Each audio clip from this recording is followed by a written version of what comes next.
Welcome to the Phoenix Podcast, where we discuss mental health in the Black community. Tune in for weekly episodes with your hosts, John and Chris. So I don't have to sit there just Ning. and it's like those old kung fu movies. My kung fu, my kung fu is stronger than yours.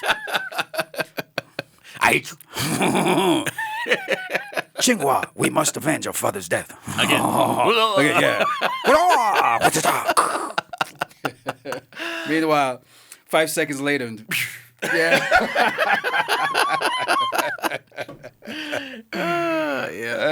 You gotta love this old kung fu. I'm telling you. Bro, what happened to your green tea, bro? It done gone, man. Jesus Christ, you're supposed to sip on that stuff, bro. Oh, okay. You're not supposed to guzzle it down. This is a man who uses 6 toothpicks at the same time. Jesus Christ. Oh, you're supposed to savor the taste? Yeah, and, bro, you're supposed to swish it around. You know, it's like wine. Okay, all right. I didn't know, man. Brother got no distance. All right, well, let me hit you up with edge of my kid and shit. yeah, with a little something. Sip that stuff, bro. Come on now. So I sip it and I savor it. Savor it. Okay, that's right. That's okay. That's okay, my brother. Yeah, you just chug the whole thing down. Jesus Christ, I gotta Chris. sip it and savor it. Okay, now. Sip it, bro. I understands now. Yes, you do. You No, understand. man. I'm woke, so I overstands, man. Oh, you I overstand. overstands. Well, that's what it is, That's then. what Huh? it is. All right, It then. is what it is. Yeah, it is what it is. It's gonna be then. what's gonna be. Dynamite. The Ebonics Bible. Hey, there you go. I is who I is. Hey, so here. So, Chris, here's to yet another episode. Yes. And as we sit here sipping on this fine matcha green tea latte, I tell you. all right, it's the good stuff. And interestingly, you know how this stuff is made, right? Nope. Well, traditionally in Japan, they pick the youngest leaves at the top of the tree plant, tea tree, right? They basically, through a process of drying it naturally, they don't introduce any sort of heat. Because regular tea, there's different levels of heat, and they boil the leaves and then they dry them off. Yeah. This is basically, once it's dried off, they now process it. They grind it to a really fine powder, like microns, thin. Then they sift it through this sieve or a sifter. Yeah. And then they package it. Very expensive. With a very a small amount, it could cost you as much as $40 for this much. And it's like civet coffee. Oh yeah, it's just like it's so smooth. Yeah, civet cat. Right? Yeah. That's for another day. Oh yeah, I know, right? But yeah, I mean, think process. about it though. You're drinking something that came out of the civet cats. Cheers. Civet cats. Down under. Yeah. Hence the extra taste. There you go. Here. Yeah. You know what? Very nice. It tastes almost heavenly. Almost. Speaking of which, heaven. Tell me. The concept. Yes. Heaven, hell, religion. There you go. You hit it right on the button right there. So talk about it. Why don't you talk about that, Chris? Talk about religion. Well, what does they talk about religion? As Karl Marx once said, it's the opium of the masses. Right. It keeps people focused on a greater power. Right. It focuses in every aspect of humanity. There is no society in the world or in the history of the world that is purely atheist. There's always been a belief in some kind of higher power, greater authority, whether it be through the ancestors interceding or through the stars, the elements, that which man has never been able to understand or comprehend. They usually attribute to something greater than them. And that's where I think religion stems from, or rather organized religion stems from. And I think it's wrong to say that before the coming of the non-melanated, we didn't have some kind of religious standing. You mean the melanin deficient? That lot. Exactly. The melanin deficient. Deficient, yeah. Yes, that we did not have traditional ways and means of worship. And actually, yeah, praise and worship and offering sacrifice and acknowledgement of a higher being. What has happened is that with the coming of the non-melanated and their version of religion, is that they came in and they basically created a situation whereby everything that we were doing was either wrong or Uncivilized? And it was their way or their way. Yeah. I mean, where do we begin? I mean, the balls they had, right? To actually... The cojones on these guys. The cojones on these guys. Huh? These are like giant-sized cojones, I tell you, bro. These guys walk into a continent. That's right. And they decided, all right, so whatever's happening here, okay, it's all crap. We've got the answer. Yes. We've got a direct communication line with God. You can only communicate to him through us, right? And not just on the continent, even, the history of the Bible. I mean, there was a slave Bible and there was their Bible. Yes, I actually saw that the other day. I saw that, and it had certain excerpts that were not slave friendly, actually ripped out. Yes, yeah, absolutely. I saw that, Because I mean, even though I hate to always segment into slavery and colonizers, but that's the nature of the beast, right? Yep.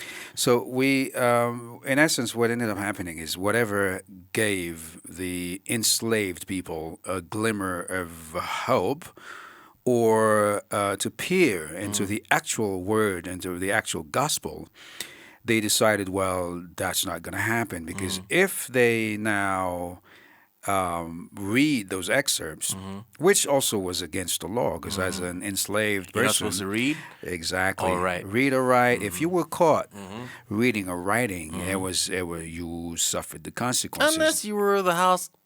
Yeah, the house. That one. Yeah. So we know what we're saying. Exactly. So what ended up happening is that Bible was basically put out there because they wanted an instrument of control.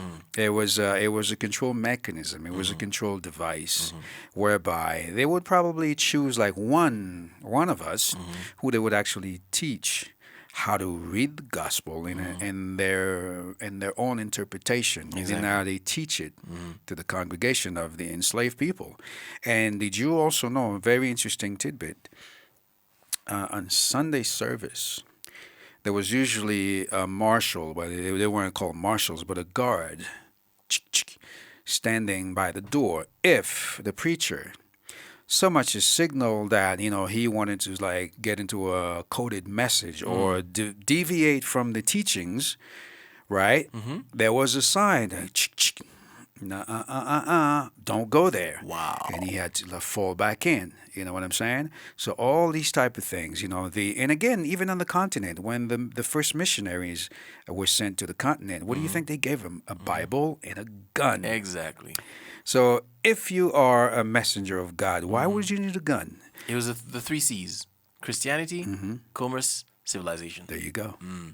And then they had the perfect plan to control the masses. Exactly. And guess what? They have succeeded because we are the most. Well, let's say, let me just speak for myself. We are some of the most religious people on the planet. Yes. And yet, the ones who introduced religion as it is, organized religion as we know it today, they do not follow any of those doctrines. In fact, in the West, a lot of churches are losing ground. And they're converting churches into spaces for other activities because people are just like, I don't know if it's a loss of faith, but it's a loss of traditional belief in organized religion. Right. Because, first of all, do you consider yourself spiritual or religious? I consider myself spiritual through and through. Because religion, well, first of all, growing up, I'm not from a Christian family. I was actually the only one that actually joined the church. And my entry into the church was actually music. That's what attracted me. Right. It was the music. Right. And then early on, I mean, I don't know, I must have been like 14, 15, 16. Early on, I realized that there was a lot of hypocrisy going on within the ranks in the church because, Sunday service, the pastor, or the preacher, he's talking about certain things. And, on a Sunday, and, on his high horse. And then the rest of the week is just like, there's other things happening. Especially Saturday night. You know what I'm saying? Sit on Saturday, And it was get like, seen on Sunday. I was like, yo, what is this? So basically, it is another case of like, do as I say, but don't do as I do. Exactly. Type thing, right? Exactly. And again, the disparity between, the pastor and the congregants, whereby the pastor drives, to church in his brand new, Oh, yes. Cadillac or whatever the car of, And the wife is the first lady. Exactly. Meanwhile, the congregation is, they're in public transportation. Jamming and... You know what I mean? And they got a little rickety bus that Yeah. sometimes picks up the elderly and stuff like that. And then you're like, wait a minute, what's going on here? And then even the pastor's kids, they have their own car. Yeah. But, they go to private school. He This and prays that. harder than everyone else. You know what I mean? Okay. And you're like, wait a minute. So all the resources that are allocated to the church, Oh, don't forget the building fund. Huh? Oh, absolutely. So how is that even What have they possible? ever built? You know what I mean? And the building fund. Oh, is my on- God. 14 years. 15. We still collect for the building fund. Don't ask what's happening because God is mysterious. This is how it is. This is how it's going to be. This is how it's always going to be. When I was a kid, there was a building fund. Now I'm not a kid, there's still a building fund. What have they built? Seriously. Nothing. And it's universal, by the way, yeah? Absolutely The nothing. building Oh fund yeah. is universal. Definitely. Yeah. It is universal. And Chris, I'm looking at this. I'm like, wait, there's something seriously wrong here. Yeah. Instead of building churches, why don't you build community centers? Exactly. Do after school programs. You know what I mean? Some churches actually mentorship. actually have the mentorship as well. Some of them, but not enough actually. Yeah. If you ask me, not enough. And I'm going, as far back as I can remember. And do these type of things. Start a computer lab. You know what I mean? Science. I don't know. Mentor the young people. Yeah. But then a lot of that money, I don't like to say money. A lot of the resources, the funds that are coming into the church, they're not. I think a lot of it is misappropriated.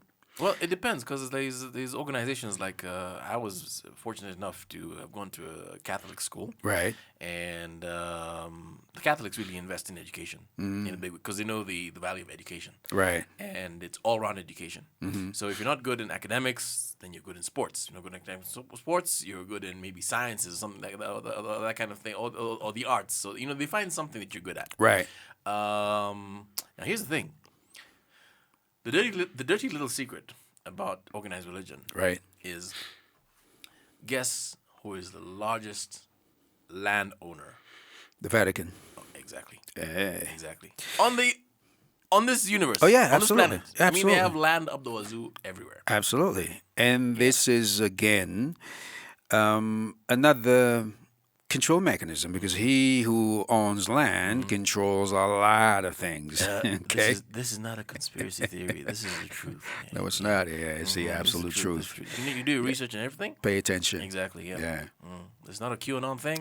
Nope. This is the truth. Nope. Exactly. And yes, I was very, very shocked when I delved deeply into the world of the church, the Vatican, because they've got some really freaky characters who became popes. Oh, yeah. Really, Definitely. I mean, some seriously freaky dudes. I mean, bro, it's like this, right? It's like it's a fraternity. Yeah. Whether you like it or not, it's a fraternity just like any other, just like the Freemasons or any secret society, right?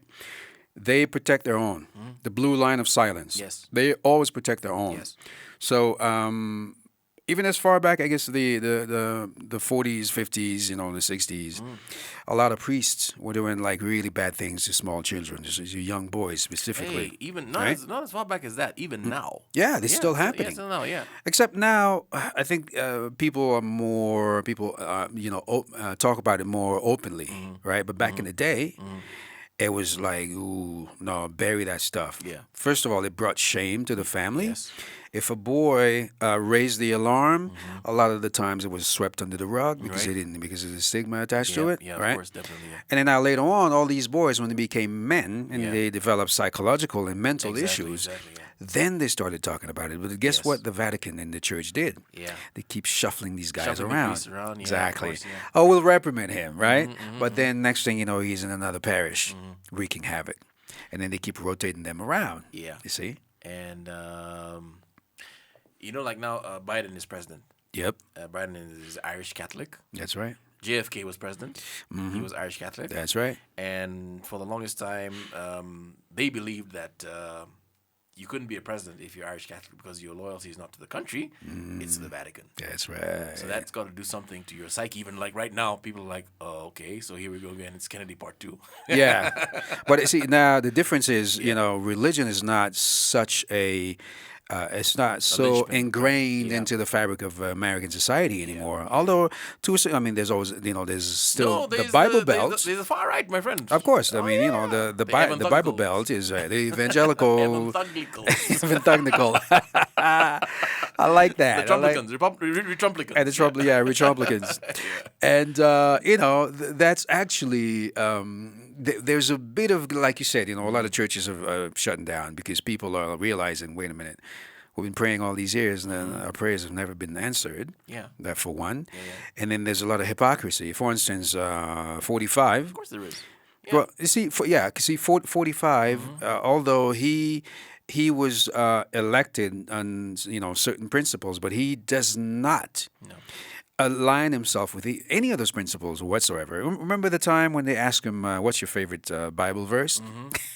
What did he say? He says, "All of them." I can't really think about one right now because and that's my. Wait a minute. That's personal to me. Are you talking about 45? Yeah. Who actually clubbed people to stand in front of a church and You know hold the what I'm Bible upside down? Exactly. Shame on you. It's like, ew. That's the one. That 45, believe it or 45. not. Yeah. And he was like, no, because it's a personal thing. I'm not. And I'm like, this guy, he doesn't know any Well, verses. it's supposed to be conservative, God-fearing. Yep. Because it's meant to be, what's the credo? God, guns, and glory. Right. But this guy, like I said, this guy, his biggest con was convincing people he's a Republican. Yeah, and that's why. Wait for it. That's why. Yeah. He's a triple G. He is. Guns, Guns, God, guts, and glory. and glory. Yeah. He's a triple G. He's a triple gangster. Yeah. But interestingly enough, I've never seen him with a gun. Well, And there's another fourth one. Golf. oh, there you go. Boom. So he's a quadruple G. He loves his game of golf. Remember when he was like lambasting Obama for playing golf? Exactly. And this guy's been playing golf for what? Like total of his entire presidency, he's playing golf for Yeah, what? I think. Like what, a whole year or something? Yeah, exactly. Somebody tabulated the amount of time he spent on the golf course. Like he spent a whole year playing golf out of 4 years. Obama barely scratched the surface, but he was like, "Ooh, if I were president, I'd never leave the White House. I'd be working 24/7 for But America." as opposed to 44.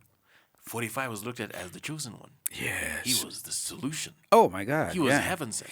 Yeah, He because was God's gift to America and the world. yeah, because it was melanin. He was melanin deficient. So when you're melanin deficient, well, you have all the answers, don't you? Yeah, but it's the people who are melanin deficient and they're good people. I mean, I had that in my life.